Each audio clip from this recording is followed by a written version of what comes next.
자, 다시 시작해 보겠습니다. 자, 이제 근세사인데요. 잠시만요. 좀 힘드신 분도 있을 텐데 제가 있었던 그 에피소드 하나만 좀 얘기할게요. 제가 그 중학교 때 그 성가대라고 있어요. 성가대. 그걸 좀 했었거든요. 그런데 제가 약간 목소리가 조금 고음을 올리는 걸 좀 좋아했어요. 그래서 약간 테너처럼 멋있게 이렇게 소리를 올리고 싶었어요. 근데 실제로 그렇게도 잘 됐고요. 그런데 그 성가대 지휘자 선생님이 저를 맨날 그 베이스로만 하게끔 하는 거예요. 그래서 목소리 내려가지도 않는데 자꾸 목소리를 내리게끔 하는 겁니다. 저는 3년 동안 너무 힘들었어요. 난 이 테너 하고 싶은데 맨날 베이스만 시켜가지고. 그리고 이제 고등학생이 되었고, 그리고 이제 성인이 되었죠. 남자한테는 변성기가 있지 않습니까? 변성기가 다 지나간 상태였습니다. 제 목소리가 중저음으로 바뀌어 있더라고요. 지금 제 목소리가 좀 중저음 아니겠습니까? 그때는 몰랐는데 지금 생각해보면 그 성가대의 지휘자 김혜란 선생님인데 너무나 고마워요. 그때는 정말 싫어했어요. 왜냐면 난 테너 하고 싶은데 맨날 베이스 시키니까. 근데 그때 변성기 때 제 목소리를 알고 너는 베이스로 목소리를 다듬어야 된다는 것을 그때는 알려주지 않았지만 뒤늦게 알게 되었던 그런 에피소드가 있습니다. 자, 지금 이 기초특강 용어 정리가 아마 그런 역할을 하지 않을까 싶습니다. 지금은 많이 힘들 거예요. 이 많은 걸 어떻게 다 알아? 이걸 어떻게 다 이해해? 그런데 공부하는 과정에서 이게 정말 필요했었구나. 그런 생각이 좀 들었으면 좋겠고요. 그런 생각이 들게 될 것 같습니다. 그래서 오늘도 계속 열심히 달려보도록 하겠습니다. 자, 해봅시다. 왕도 정치에 대한 내용입니다. 왕도 정치. 왕은 올바른 길을 걸어야 된다. 왕은 올바른 길을 걸어야 한다. 그 올바른 길은 신하와 백성들의 의견을 잘 경청해야 돼요? 무시해야 돼요? 경청해야죠. 그래서 이 왕도 정치라는 것은 도덕 정치를 말하는 겁니다. 재상의 의견을 많이 반영하는, 알겠죠? 재상의 의견을 반영하는 정치가 바로 왕도 정치가 되겠습니다. 그 왕도의 반대는 패도가 되는 거예요. 패도는 강력한 패권, 그래서 강력한 왕권 정치를 말하는 겁니다. 혹시 아시는 분이 있겠지만 태종 들어봤죠? 태종은 그러면 패도예요? 왕도예요? 패도가 되는 거고 세종은요? 왕도가 되는 거죠. 알겠죠? 이렇게 이해하면 되겠습니다. 자, 의정부 살펴볼게요. 의정부 아주 쉽죠? 재상들이 의논하는 거예요. 그렇죠? 정치를 담당하는 재상들이 의논하는 거다. 재상 합의기구가 되겠죠? 국가의 제일 중대한 사안을 합의하는 바로 의정부가 되겠고요. 자, 의금부는 옳은 게 있는데 옳음으로써 죄를 금하는 관청이 되겠습니다. 의로써 죄를 금하다. 가장 중대한 죄는 뭘까요? 반역이겠죠? 그 반역 죄인을 처단하는 기관이 의금부가 되겠습니다. 알겠죠? 금하다. 왜다 쓸까요? 반역을 금하다. 반역을 금하다. 알겠죠? 이렇게 이해하시면 되겠습니다.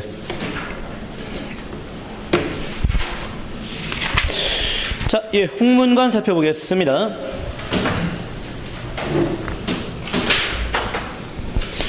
자, 학문을 넓히다라는 얘기죠. 학문을 넓히는 겁니다. 그러면 학문을 담당하는 관청이 되는데 학문을 넓히는 과정에서 왕도 그 학문을 배워야겠죠. 그게 바로 경연 되겠습니다. 그래서 홍문관이 경연을 주관하게 됩니다. 왕과 신하가 토론하는 그 경연을 주관하는 게 홍문관 되겠습니다. 또 이 문은 국왕에 대한 자문이다 이렇게 얘기할 수도 있겠죠. 국왕에 대한 자문. 자, 이렇게 했고 사간원하고 사헌부는 되게 쉬워요. 이 간할 때의 간이 간쟁, 왕의 잘못을 지적하는 간쟁. 사헌부 할 때의 헌이 이제 헌법할 때 헌이에요. 그렇죠? 그래서 자, 감찰을 담당한다. 이겠죠? 감찰을 담당한다. 자, 이렇게 하면 되겠고. 자, 그다음에 대간 나왔죠? 대간은 대관과 간관을 합쳐서 대간이라고 얘기할 수 있겠습니다. 그래서 사간은 사헌부의 관리를 말하는 거고요. 경연, 경전을 논의하는 곳, 알겠죠? 경전뿐만 아니라 국가의 중요한 정책들을 논의하는 것이 경연 되겠습니다. 알겠죠? 자, 그리고 유향소, 이거 되게 쉽죠? 유향소 할 때 향 동그라미 치면 되겠죠? 향촌에 있는 관청이 되겠습니다. 그렇죠? 그래서 자, 각 마을마다 향촌에 있는 자치기구, 지방자치기구가 되겠습니다. 그렇죠? 자, 그런데 그에 반면 경제소는 어디 있는 거예요, 그러면? 자, 경제소는 유향소 통제하기 위해서 서울에 있는 거죠. 그렇죠? 서울에 있는 기관이 되겠습니다. 자, 경제소가 유향소를 통제한다 보시면 되겠고요. 재승방약. 이게 말은 되게 멋있어요. 적을 제압하고 승리하기 위한 방약에 대한 새로운 체제. 근데 이게 정말 잘못된 방약이었죠. 중앙에서 지휘관을 파견하는 방식이었고 도단이기 때문에 전혀 전쟁 때 도움이 안 됐죠. 그렇죠? 그래서 전쟁 이기는 거 좋아요. 근데 방약도 잘 짜야 되지 않겠습니까? 재승방약은 좀 잘못된 방식이었습니다. 자, 이렇게 했고, 그 다음에 소국은, 여러분들 이 수업 준비를 위해서 저도 새롭게 알았어요. 소국은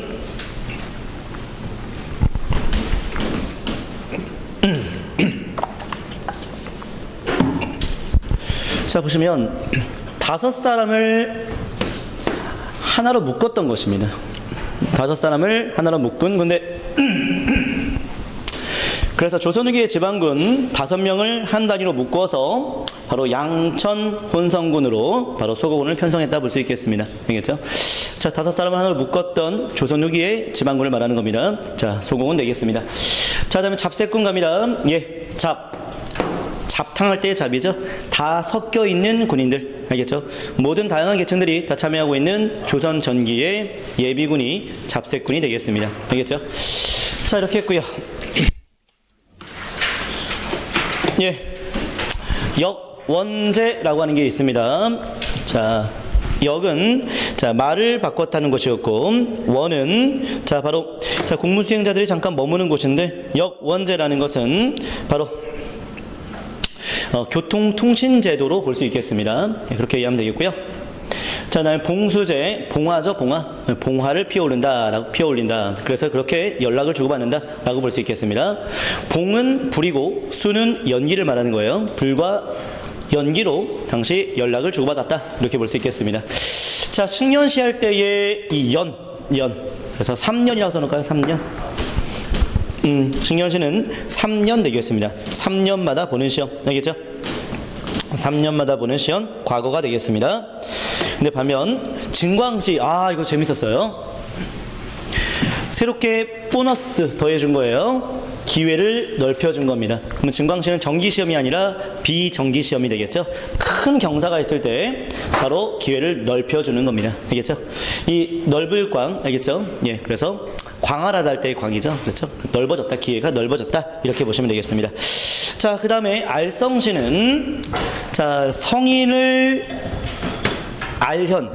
성인을 참배하러 오는 겁니다. 그래서 당시 왕이 성균관에 행차했을 때에 보는 시험이 되겠습니다. 그래서 왕이 성균관에 행차해서 당시 이 시험을 주관한다 보시면 되겠어요. 그래서 이거는 문과와 부과를 봤었죠. 그렇죠? 이렇게 하면 되겠고요.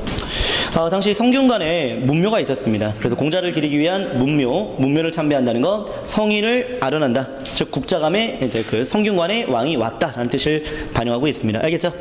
그러니까 왕이 성균관에 와서 그때를 기념하기 위해서 문과와 무과 시험을 따로 또 봤다는 얘기예요. 알겠죠?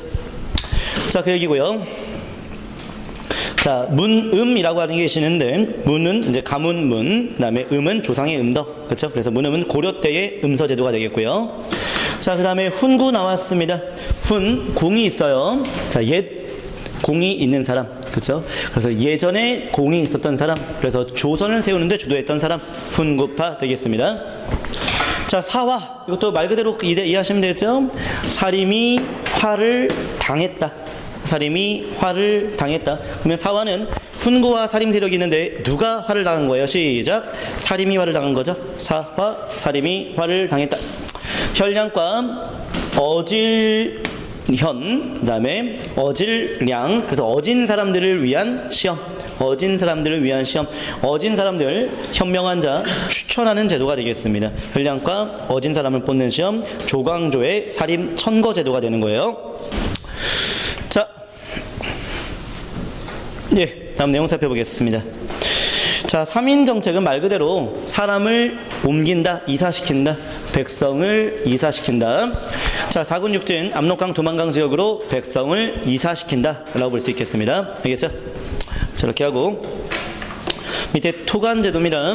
예, 지방에 있는 관리, 자, 지방에 있는 사람들한테 관직을 준다. 지방에 있는 사람들한테 관직을 준다. 토착민들을 관리로 임명한다. 이때 관리는 하급 관리이긴 하지만 토착민을 관리로 임명한다 라고 볼 수가 있겠습니다. 예, 다음 페이지. 예, 공명청은 쉽죠. 이름이 비어있는 임명장. 자, 이렇게 되겠고, 이름이 비어있는 임명장 되겠고요. 자, 이제 공명첩을 샀다라는 것은 돈을 주고 바로 양반직을 샀다 이렇게 볼 수 있겠습니다. 이름이 비어 있으니까 거기다 자기 이름을 집어넣는 거죠. 자, 그 다음에 예, 북벌에 대한 얘기 나오는데, 북벌은 북을 벌한다는 얘기죠. 북은 청을 말하는 겁니다. 북은 청을 말하는 거예요. 청을 벌하자. 북벌로는 청을 벌하자라는 이론이에요. 근데 이건 실행에 옮겨지지는 않습니다. 자, 밑에 나선 정벌 되겠습니다. 나선은 러시아를 말하는 거예요. 나선은 러시아를 말하는 겁니다.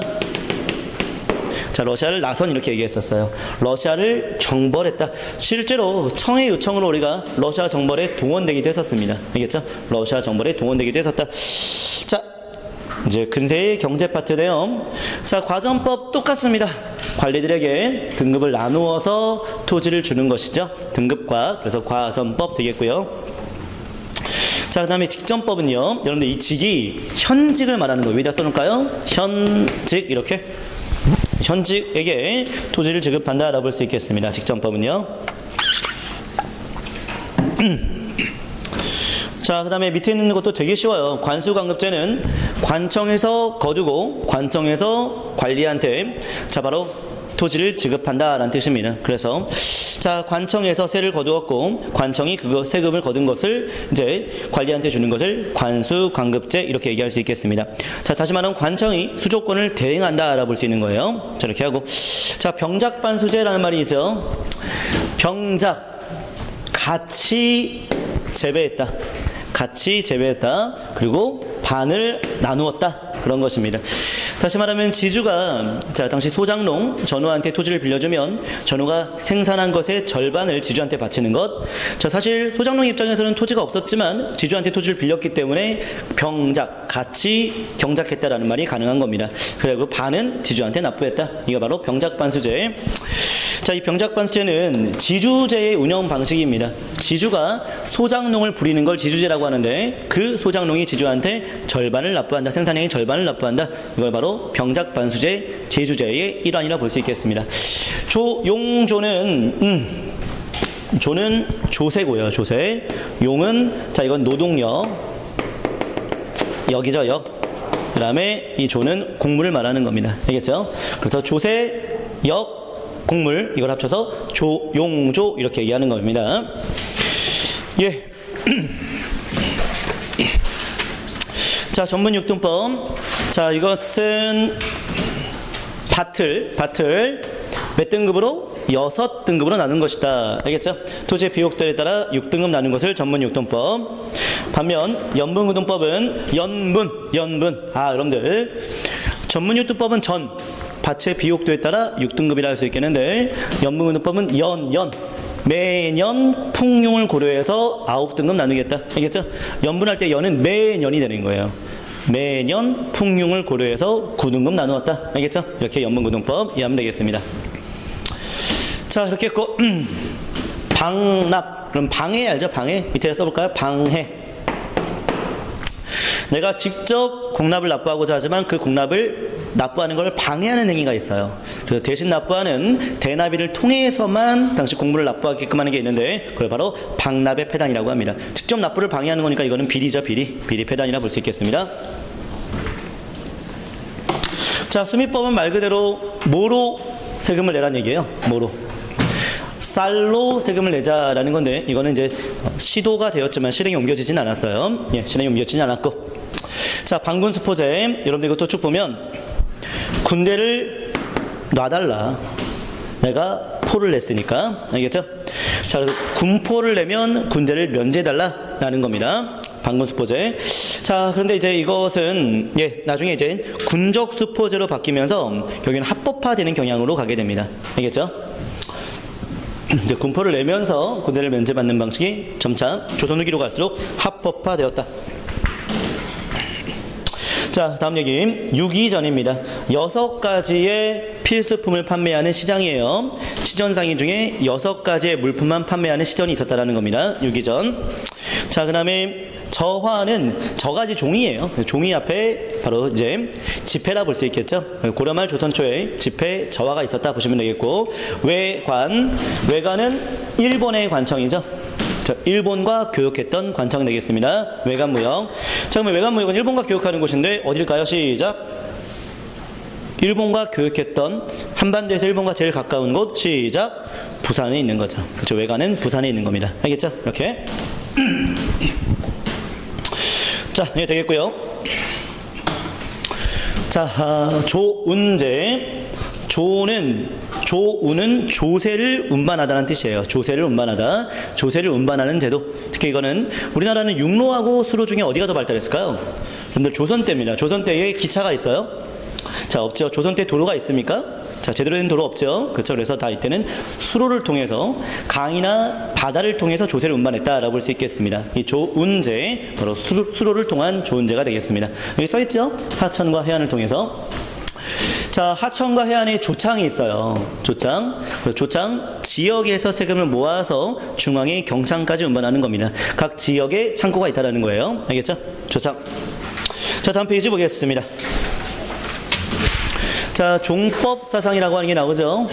종법. 종의 규칙에 대한 사상이 되겠습니다. 그래서 자, 어떠한 것이 큰지 어떠한 것이 작은지 대종과 소종이라고 하죠. 이런 것들을 계통을 밝히는 것을 바로 종법 사상이라고 합니다. 자, 종법 제도에 따라서 제사 이런 것들이 다 정해지는 거예요. 자, 이렇게 볼 수 있고, 자, 밑에 신문고입니다. 신문고가 저도 좀 새롭게 알았던 사실인데,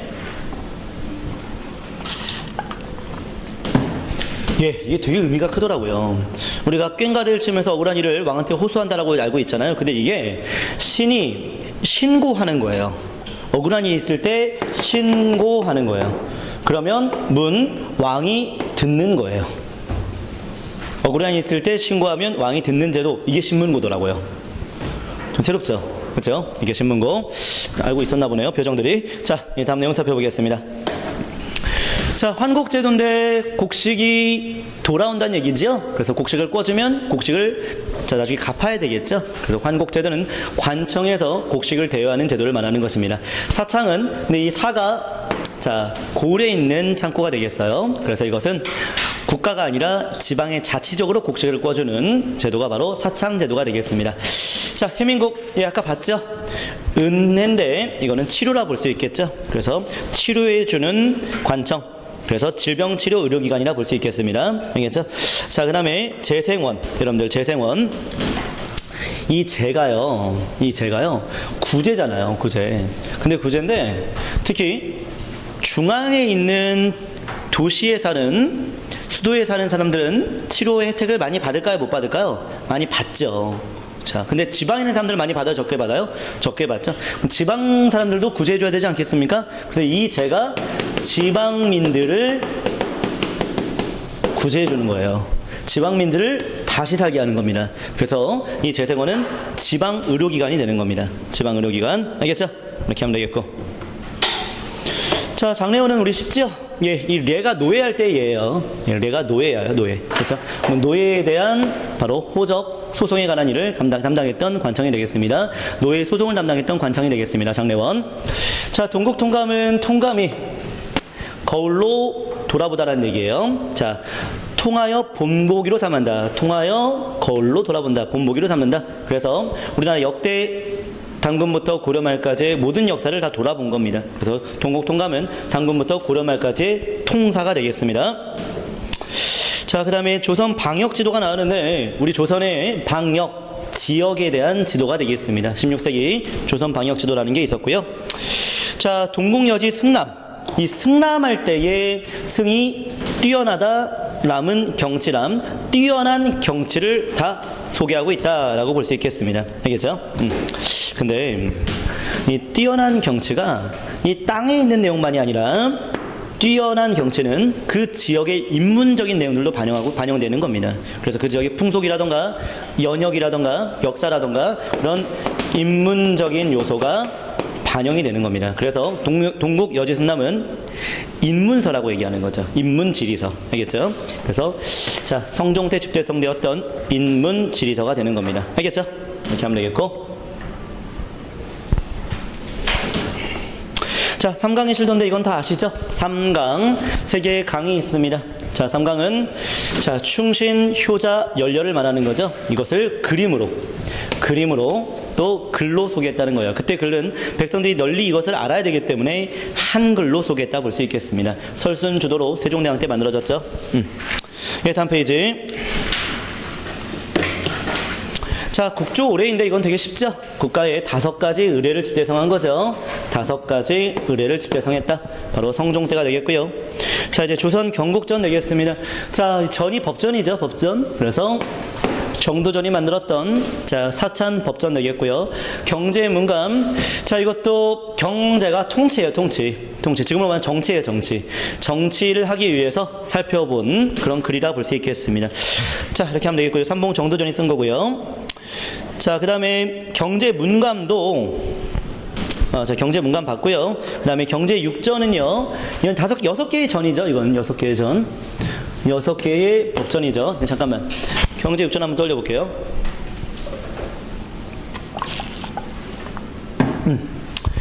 6개의 법령집입니다. 근데 혹시 들어봤을까요? 왕 밑에 의정부가 있고 그리고 의정부 밑에 6조가 있잖아요, 조선은. 근데 그 6조에 대한 법령을 다 소개했다는 겁니다. 이건 개인이에요, 국가가요? 국가가 하는 거죠. 그래서 자, 경제육조는 조준이 만들었긴 했지만 관찬, 왕명으로 만들어진 겁니다. 알겠죠? 자, 여기는 안 써있나요? 예, 조준이라고 써있죠? 자, 조준의 책임하에 만들어진 거긴 한데 이거는 통일 법령직이기 때문에 관찬이에요, 관찬. 자, 이렇게 하면 되겠죠?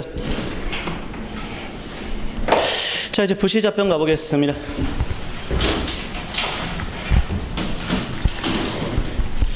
불시. 자, 부처의 시예요. 부처의 시. 부처의 설법이죠. 부처의 말이죠. 이런 것들을 분별하다, 판별하다라는 거예요. 그렇죠? 자, 근데 부처의 말에 대해서 섞여 있는 것을 판단한다는 건데 약간 뉘앙스가 지금 현재 불교를 지지하는 걸 비판하는 거예요.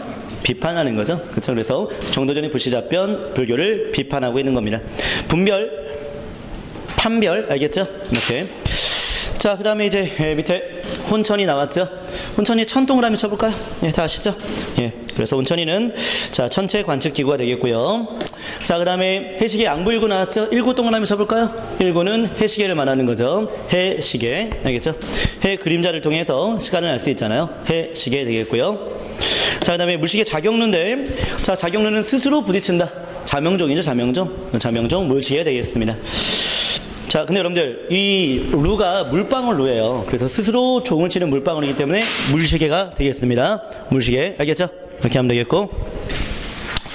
예, 다음 페이지. 자, 인지 가보도록 하겠습니다. 땅을 측정하는 기계죠. 땅 측정하는 기계가 되겠고요. 그 다음에 규형 살펴보겠습니다. 이 규형할 때 이 규가 자, 보다란 뜻인데 정하다는 뜻이에요. 그렇죠? 그래서 살펴보다.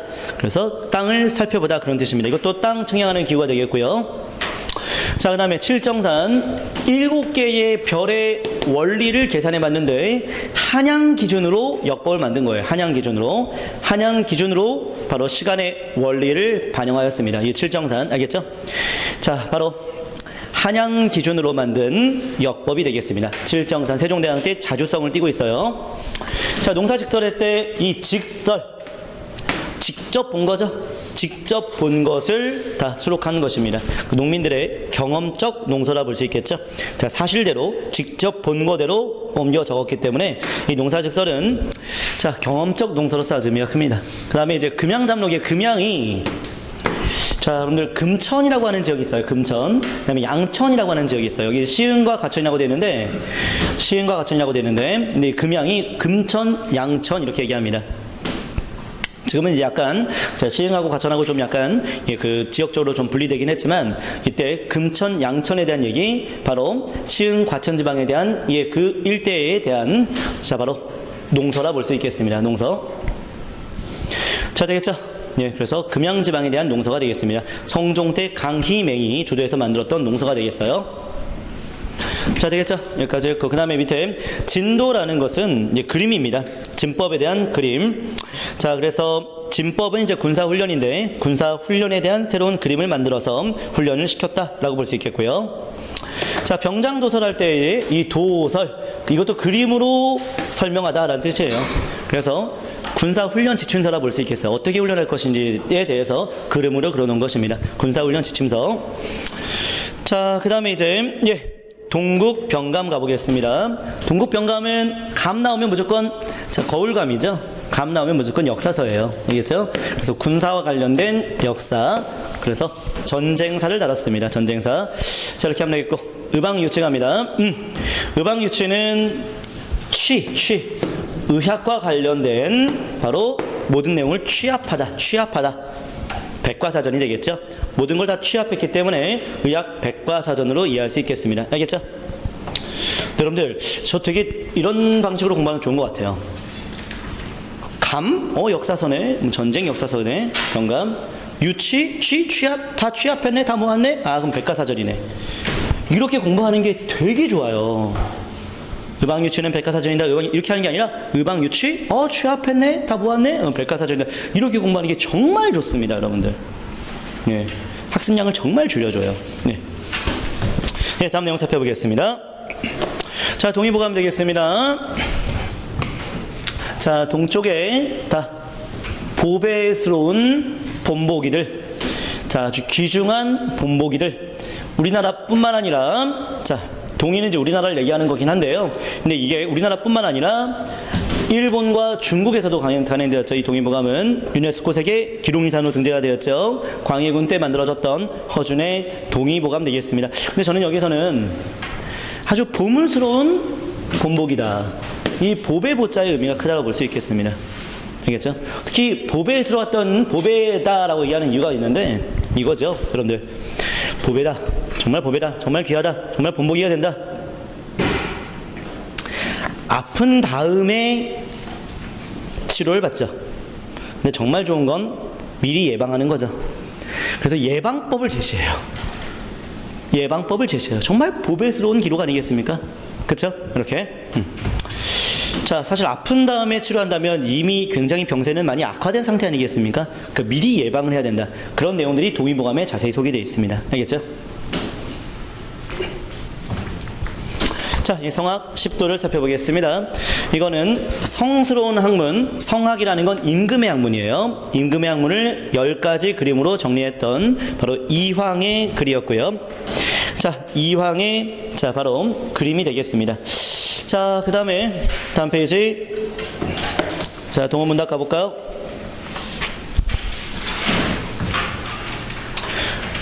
동호는 남호 독서당이라고 있습니다. 동호 독서당.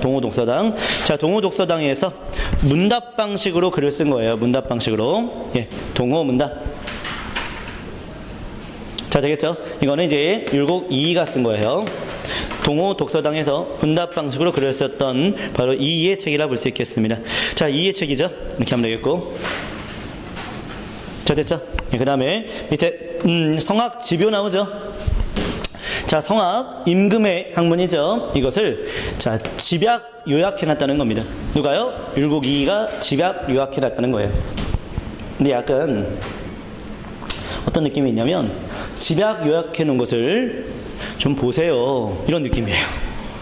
좀 보세요, 내가 집약 요약해놨잖아요. 왕이라도 기질도 바꿀 수 있는 거잖아요. 좀 보세요, 좀, 이런 느낌이 성학 지표입니다. 그럼 이거는 신권 중시예요, 왕권 중시예요? 신권 중시를 반영하고 있는 것이죠. 알겠죠? 그렇게 연결하면 되겠고요. 자, 도첩제가 있습니다. 도첩. 자, 도첩이라는 건, 자, 승려 신분증이라 볼 수 있어요. 승려가 되기 위해선 그 신분증을 돈 주고 사야 한다는 거예요. 알겠죠? 자, 승려 허가제를 말하는 겁니다. 예. 자, 다음 내용. 네, 여러분들, 이런 거 있잖아요. 그, 운전면허증 돈 주고 사는 거 맞아요? 시험 보고, 결국에는 발급되는 거긴 하지만, 그 과정에서 비용 지불돼요, 안 돼요? 지불되잖아요. 시험 공짜로 봐요? 아니잖아요. 그렇죠? 그렇게 이해하시면 되겠습니다. 도첩 자체도 승려가 되기 위한 허가증이라 볼 수 있는데 돈을 주고 허가증을 샀다 이렇게 보시면 되겠습니다. 알겠죠? 자, 그러면 질문 대답. 그러면 도첩제를 운영했다는 것은 승려가 허가를 받아야지만 승려 활동을 할 수 있다는 것은, 자, 불교를 강화시키는 거예요? 탄압하는 거예요? 승려를 제한하는 거죠. 그래서 탄압하는 거라 볼 수 있겠습니다. 억불체계일환으로 보시면 돼요. 자, 강경도감 갑니다. 강경도감. 경전을 간행하는 임시기간이죠. 그래서 세조 때 경전을 간행하는, 자, 이런 강경도감을 만들었습니다. 알겠죠? 이렇게 이해하면 되겠고. 산송 문제. 아, 이거 되게 좋아요. 산송입니다. 산송.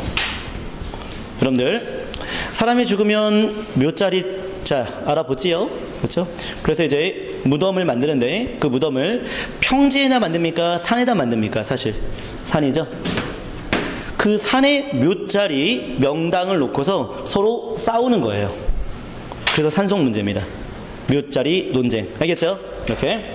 자, 이거는 이제 풍수지리설 때문에 이런 산송 문제가 나타나게 되는 거 맞죠? 아, 여러분들, 산송 문제는 묘자리 논쟁이다 이렇게 하지 마시고, 산에 무덤이 있다. 근데 좋은 명당을 놓고서 서로 싸운다. 쟁송한다. 그래서 산송 문제가 되는 겁니다. 자, 굉장히 공부하기 쉽지요? 이렇게 하면 되겠고. 자, 다음 내용 보겠습니다. 자, 동문선 갑니다.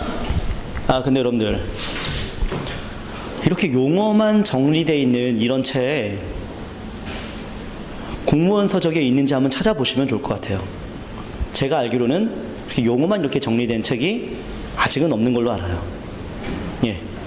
그런데 한국고시학원에서 이렇게 표지 멋있게 해가지고 이렇게 입문서를 만들어 놨네요. 그렇죠? 예. 근데 저는 그냥 말랑말랑한 그런 내용보다도 정말 제대로 한번 입문해보고 그리고 기본적인 학습을 했으면 좋겠다 싶어가지고 이렇게 좀 힘들게 하고 있지만 반드시 이것은, 자, 돌아오게 될 것입니다. 정말 실력으로 점수로 돌아오게 될 것입니다. 계속 해볼게요. 자, 동문선입니다. 동문선.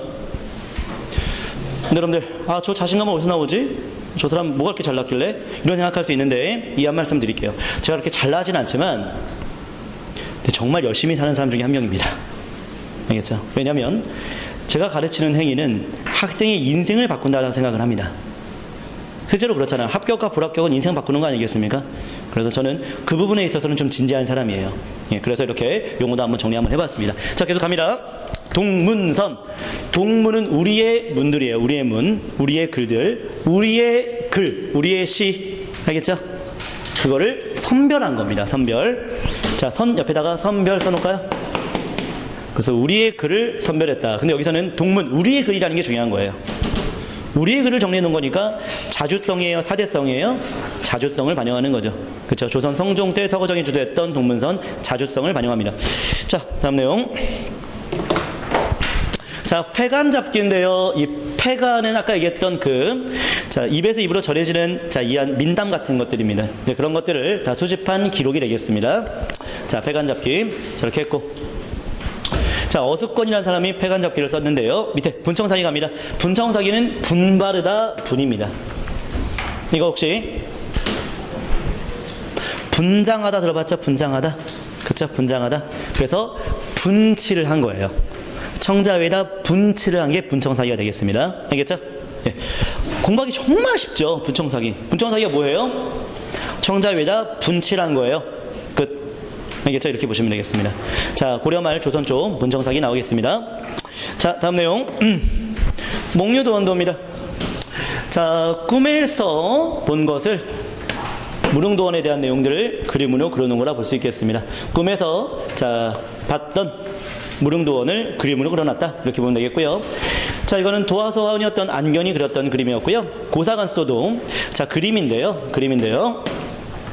자, 아주 늙은 선비, 자, 나이 많은 이 선비의 관수, 물을 바라보면서 그린 그림입니다.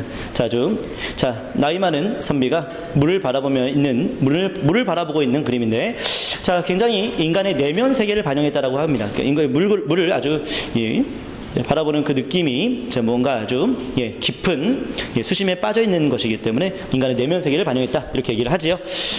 자, 그 다음에 송화볼도는 소나무 아래를 걷는 그림이라 볼 수 있습니다. 달밤에 소나무 아래를 걷고 있는 그림. 그래서 이것은 자, 이상자. 자, 조선 초기라고 했지만 16세기입니다. 자, 16세기. 자, 조선 중기로 바꾸는 게 좋겠어요. 조선 중기의 화가 이상자의 그림 송화볼도가 되겠습니다. 자, 이렇게 했고요. 자, 악학괴범 봐보겠습니다. 악학괴범. 괴범이 바로 법, 이렇게. 그러니까 음악에 대한 본보기. 음악에 대한, 자, 바로 백과사전이다, 이렇게 볼 수 있겠습니다. 본보기, 백과사전을 통해서 자, 그 자세한 내용들을 확인할 수 있지요. 그래서 15세기 성종 때 악학괴범 음악에 대한 백과사전 되겠습니다. 알겠죠? 자, 이렇게 했고. 자, 그 다음에 비변사 되겠습니다. 변두리, 변방을 대비하는 관청. 어렵지 않죠? 변방을 대비하는 관청, 비변사. 그래서 처음에는 군사기구였다라고 볼 수 있겠습니다. 훈련도가 훈련시키는 임시기관, 외란 때 만들어졌던 중앙군 되겠습니다. 훈련도가. 자, 예속논쟁은 예를 놓고서, 예는 의례예요, 의례. 의례를 놓고서 옳고 그름을 가리는 거다, 싸우는 거다. 이겠죠? 어느 예절이 옳은지를 논의하는 것입니다. 자, 예속논쟁. 자, 나중에 기본 수업하는 과정에서 자세히 다뤄지게 되겠습니다. 자, 그 다음에 동국문헌비고라는 표현이 있는데, 동국문헌비고는 동국은 우리나라를 말하는 거고, 문헌, 모든 문물이에요. 모든 문물. 모든 문물을 다 참고하기 위해서 갖추었다. 그 백과사전이라 볼 수 있겠죠. 자, 이렇게 해서 모든 문물을 다 백과사전으로 만들었다. 영조 때 만들었던 백과사전 동국문헌비고가 있습니다. 자, 그 다음에 이제 무원록인데, 이 한자 이거 이해하시면 너무 좋아요. 무원록. 원통함이 없어야죠. 자, 사람이 죽었습니다. 근데 원통함, 원한이 없어야 되지 않겠습니까? 이 사람이 어떻게 죽었는지, 왜 죽었는지 법, 의학, 서적이 필요하지 않겠습니까? 그렇죠? 예. 한국판 CSI가 나온다면, 조선시대 때를 반영한다면 이름을 무원록 이렇게 쓰면 되겠네요. 그렇죠? 예, 알겠죠? 이렇게. 자, 그래서 원통함을 없앤다, 법, 의학, 서적이 되겠습니다. 되겠죠? 자, 이 무원록은 영조 때 만들어졌었고요. 그 다음에 장용영, 아주 건장한 용기 있는 사람들이 모여있는 곳이에요. 바로 정조의 친위부대가 되겠죠? 정조의 친위부대, 장용영 되겠습니다. 자, 그 다음에 규장각인데, 규장은 임금의 글을 말하는 거예요. 규장은 임금의 글, 임금의 문장과 글이 되겠습니다. 임금의 문장과 글을 보관하는 바로 학술기구 규장각 되겠습니다. 정조 때 만들어졌죠. 이렇게 했고, 자, 밑에 동문휘고. 이거 좀 어려워요. 동문휘고. 이 동문휘고가 하나의 문자로, 자, 큰 나라 작은 나라가 교류한다라는 것입니다. 그러니까 여러 가지, 자, 이 교류하는 과정에서 하나의 문자로 교류해야 된다는 것이죠. 그래서 외교와 관련된 내용들을 다 소개하고 있는 것입니다. 동문이고 외교와 관련된 내용들을 다 집대성했던 바로 정조의 책이라 볼 수 있겠습니다. 알겠죠? 자, 이렇게 했고, 탁지지라고 하는 게 있는데, 탁지가 호조를 말하는 거예요. 재정을 담당하는 호조를 탁지라고 하였습니다. 그 재정과 관련된, 자, 사례 정리책이라 볼 수 있겠습니다. 자, 그 다음에 통신사는 통하다. 자, 신의로 통하다. 신의로 통하다. 그래서 외란 이후에 일본의 요청을 받아들여서 우리가 파견된 사절단입니다. 그렇죠? 신의를 통하게 한다는 거죠. 통신사 파견됐을 때는 그래서 일본과의 관계가, 자, 특별히 충돌이 없었죠. 그렇죠? 예. 근데 일본이 이런 신의를 어기게 되는 거죠. 통신사 중단 이후에 한반도 정벌에 대한 그런 시도를 하게 되니까요. 그렇죠? 예. 여러분들, 자, 확실히 얘기합시다. 자, 신의, 신뢰, 우리가 어긴 거예요? 일본이 어긴 거예요? 시작. 일본이 어긴 거죠. 이거 대답 확실히 해야 돼요. 그래야지 대한민국 공무원 자격이 있는 겁니다. 알겠죠? 자, 확실하죠? 그렇죠? 통신사 중단한 다음에 일본이 운요 사건 강화 도작을 일으켰으니까 역사적 팩트니까요. 그렇죠? 자, 이렇게 했고요. 자, 이제 근대 태동기의 경제를 볼게요. 근대 태동기의 경제까지만 좀 보고, 자, 우리 쉬는 시간 갖고 마지막 한 번 더 진행하도록 할게요. 알겠죠? 자, 첫 시간보다는 조금 수월했죠. 그렇죠? 처음 공부하는 과정에서는 이게 좀 이게 어떻게 진행되나 라는 것에 대한 두려움이 있었지만 한번 좀 하다 보니까 이렇게 진행되는구나 라는 느낌이 좀 오지 않습니까? 그렇죠? 근데 이건 확실히 맞아요. 공부 시작하신 분한테 말씀드린 건데, 그 어떠한 과정이든 여러 번 하면 편해져요. 어떠한 과정이든. 이것 떠올리면 되잖아요. 이사 왔을 때 집을 찾아가는 과정. 처음 갈 때에는 집 찾아갈 때 굉장히 헤매지 않습니까? 또 시간도 많이 걸리고. 근데 그 뒤에 많이 갈수록 빨리 가는 방법들을 알아내잖아요. 어떻게든. 그렇지 않아요? 네. 자, 한국사 공부도 마찬가지인 것 같아요. 예. 낯선 길을 익숙하게 만드는 과정. 이게 바로 한국사 공부인 것 같습니다. 알겠죠? 지금 이 과정도 지금은 좀 낯설지만 공부를 하다 보면 이 용어의 정리에 대해서 이해가 되면서 점점점 익숙해지지 않을까 싶습니다. 자, 계속 갑니다. 직파법입니다. 즉, 바로 뿌리는 거예요. 그냥 뿌리는 겁니다. 자, 쌀 거둘 땅에 그냥 뿌리는 방법의 농법을 직파법이라고 합니다. 알겠죠? 이렇게 했고. 근데 이양법은 모를 옮겨 심는 새로운 방법이 되겠습니다. 모를 옮겨 심는, 이제 모내기라고 하죠. 새로운 방법이 되겠습니다.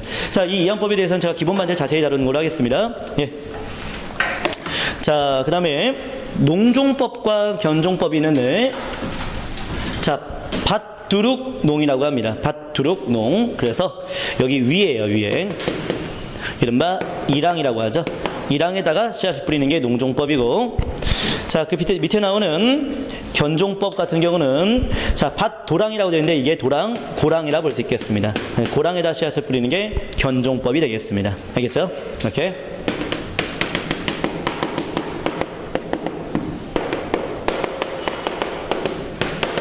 이렇게 하면 되겠고. 자, 됐죠? 네, 그 다음에 이제 광작. 넓을 괄, 광활하다 할 때 광, 넓은 영토를 경작하고 있다. 알겠죠? 넓은 영토를 경작하고 있다. 광작 되겠습니다. 자, 이거는 이양법을 통해서 광작을 하는 농민들이 나타나게 됩니다. 알겠죠? 예. 자, 그 다음에 지대입니다. 예. 땅을 빌린 대가를 지불해야겠죠? 땅을 빌린 대가를 지불해야 됩니다. 자, 소장농이 지주에게 땅을 빌렸기 때문에 그에 대한 대가로 2분의 1을 자, 지대로 납부하든지 일정한 액수를 납부하든지 이런 방식을 지대라고 합니다. 알겠죠? 근데 이 지대를 납부하는데 반타작 납부하는 건 타조법. 반타작이니까 2분의 1 되는 거 맞죠? 그렇죠. 타조법은 그래서 지대의 2분의 1 이걸 타조법이라고 한다 보시면 되겠고요. 지대를 2분의 1로 납부하는 걸 타조법. 자, 그런데 도조법이라고 하는 게 나오죠. 도조법은요, 야, 이거요, 제가 한자 찾아보다 보니까 새로운 사실을 알아냈는데, 이 도가요, 여러분들, 도박할 때의 도예요. 도박할 때 판돈 올리죠? 그쵸? 마찬가지로 지대를 납부하는데 그때에도 내가 이만큼만 지대 내겠다 라고 거는 거예요. 알겠죠? 그래서 일정한 액수를 거는 거지 비율을 거는 게 아니잖아요. 그래서 이 도조법은 일정한 액수를 지대로 납부하는 것, 이게 바로 도조법이 되는 겁니다. 알겠죠? 도조법이 이 도박과 관련된다는 것을 처음 알았죠. 이렇게. 예, 됐습니다. 자, 다음 내용 살펴보겠습니다.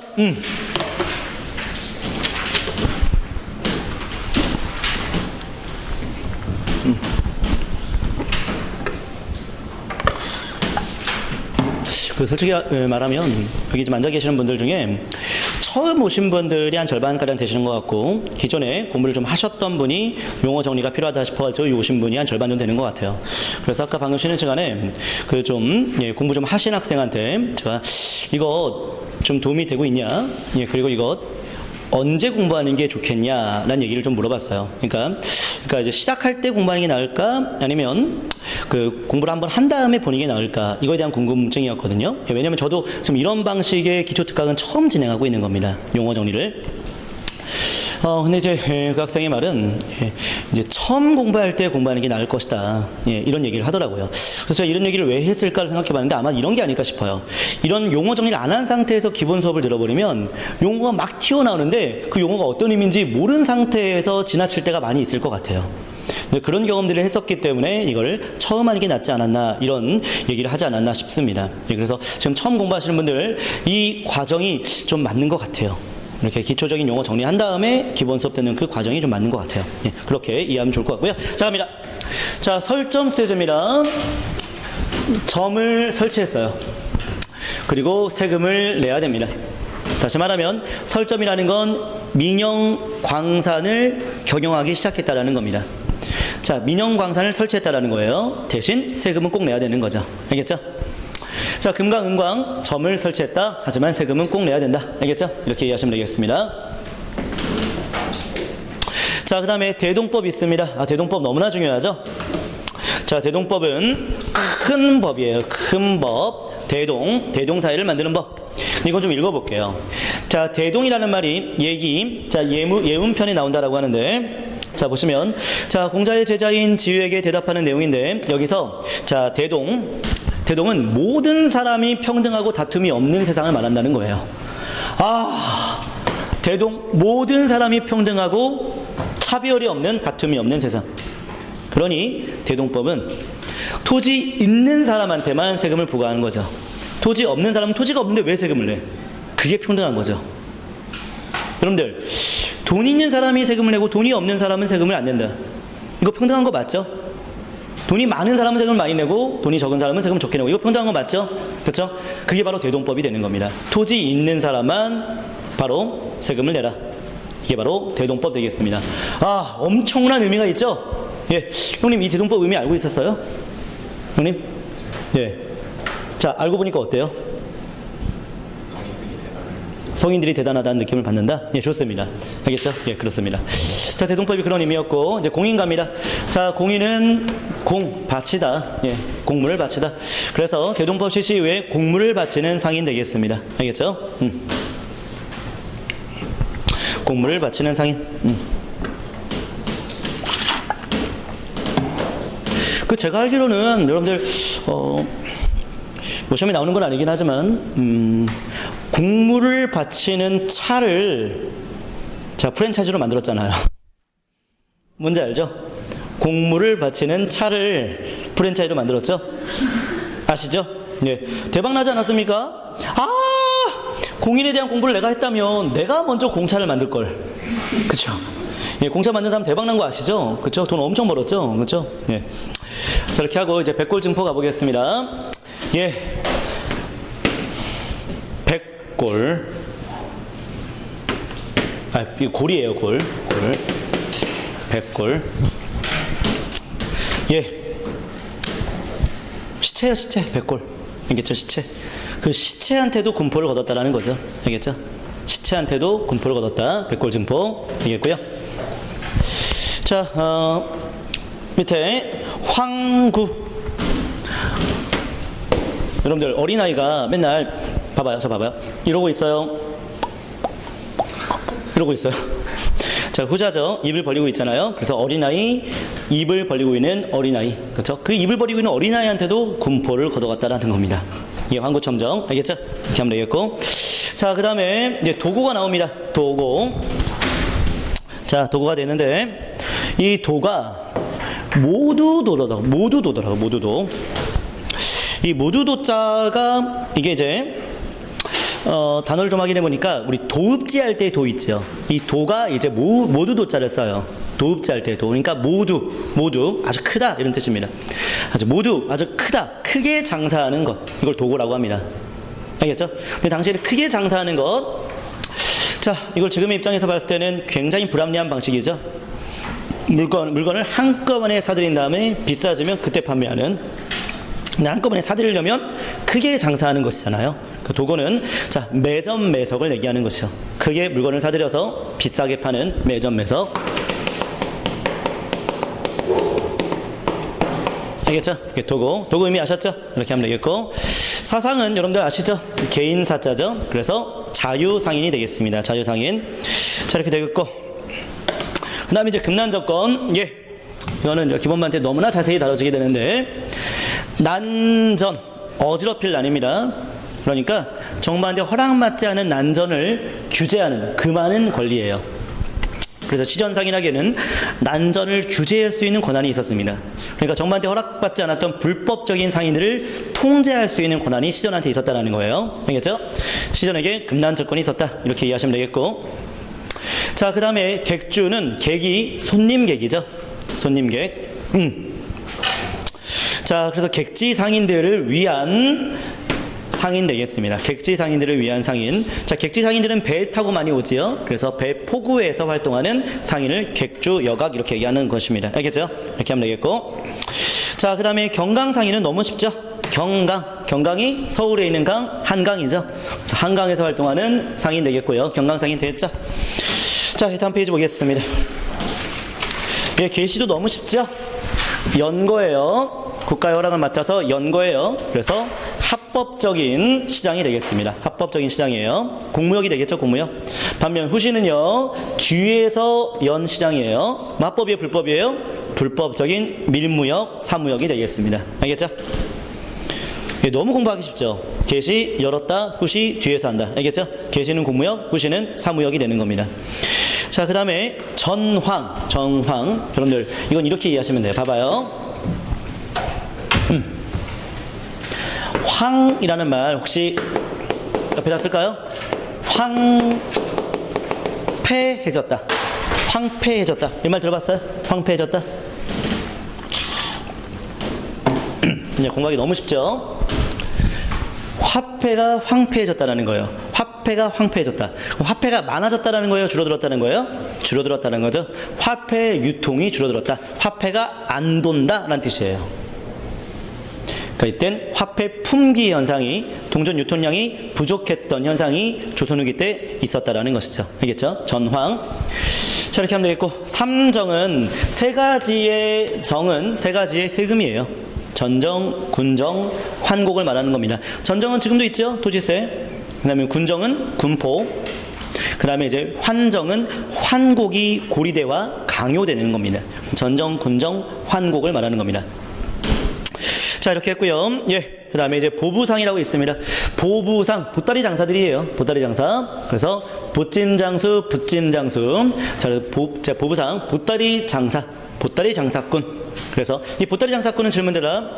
자, 중앙에 있어요? 지방에 있어요? 지방의 장시에서 활동하는 사람이 보부상, 보따리 장사. 알겠죠? 이렇게 이해하시면 되겠습니다. 근데 약간 재밌는 게 보가 어린아이 업을 때 둘러대는 보.